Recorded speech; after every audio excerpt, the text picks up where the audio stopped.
అల్లూరి సీతారామరాజు జిల్లా మారేడుమిల్లి అటవీ ప్రాంతంలో ఎదురు కాల్పుల్లో చనిపోయిన మావోయిస్టుల మృతదేహాలకు రంపచోడవరం ఆసుపత్రిలో పోస్టుమార్టం చేయడంలో తీవ్ర జాప్యం జరుగుతోంది. బుధవారం సాయంత్రానికి 13 మృతదేహాలు మార్చురీకి తరలించగా గురువారానికి 4ంటికి మాత్రమే పోస్టుమార్టం పూర్తయ్యాయి. టెక్శంకర్ది రాత్రి 8:30 పూర్తవగా మృతదేహాన్ని కుటుంబ సభ్యులు శ్రీకాకుళం జిల్లా వజ్రకొత్తూరు మండలం బాతుపురానికి తీసుకెళ్లారు.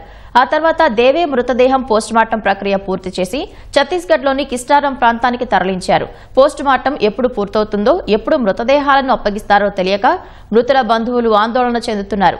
సరైన సమాచారం లేక వారంతా ఆసుపత్రి వద్ద చలిలోనే పడిగాపులు పడుతున్నారు. అది మావోయిస్టుకి వెళ్ళి 2007లో వెళ్ళింది సార్. సరిత అని జ్యోతి, అమ్మ నాన్న పెట్టిన పేరు అయితే దేవే సార్. పార్టీలో వెళ్ళినప్పుడు సరిత అని పేరు మార్చుకున్నది.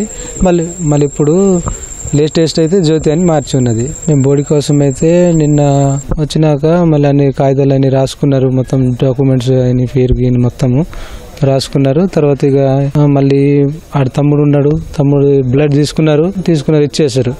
వచ్చినాక మళ్ళీ ఇప్పుడు ఏమంటున్నారంటే ఇప్పుడు తమ్ముడు కాకుండా దానికి ఎవరైనా చెల్లె వాళ్ళు ఉన్నారా అంటే ఉన్నారనేసి మేము చెప్పినాం. చెప్తే దానికి బ్లడ్ కావాలంటున్నారు సార్. మేము చెప్పాం కదా ఇప్పుడు దానికి మేము సీజీ ఛత్తీస్గఢ్ ఊర్లంక నుంచి వచ్చాం సార్.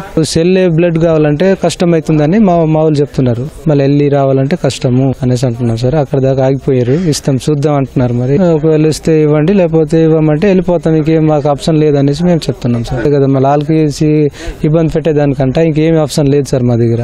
మళ్ళా కోసం వచ్చిన ఛత్తీస్గఢ్ బిజాపూర్ జిల్లా ఉసూరు మండలం మాది, రాస్పల్లి గ్రామం.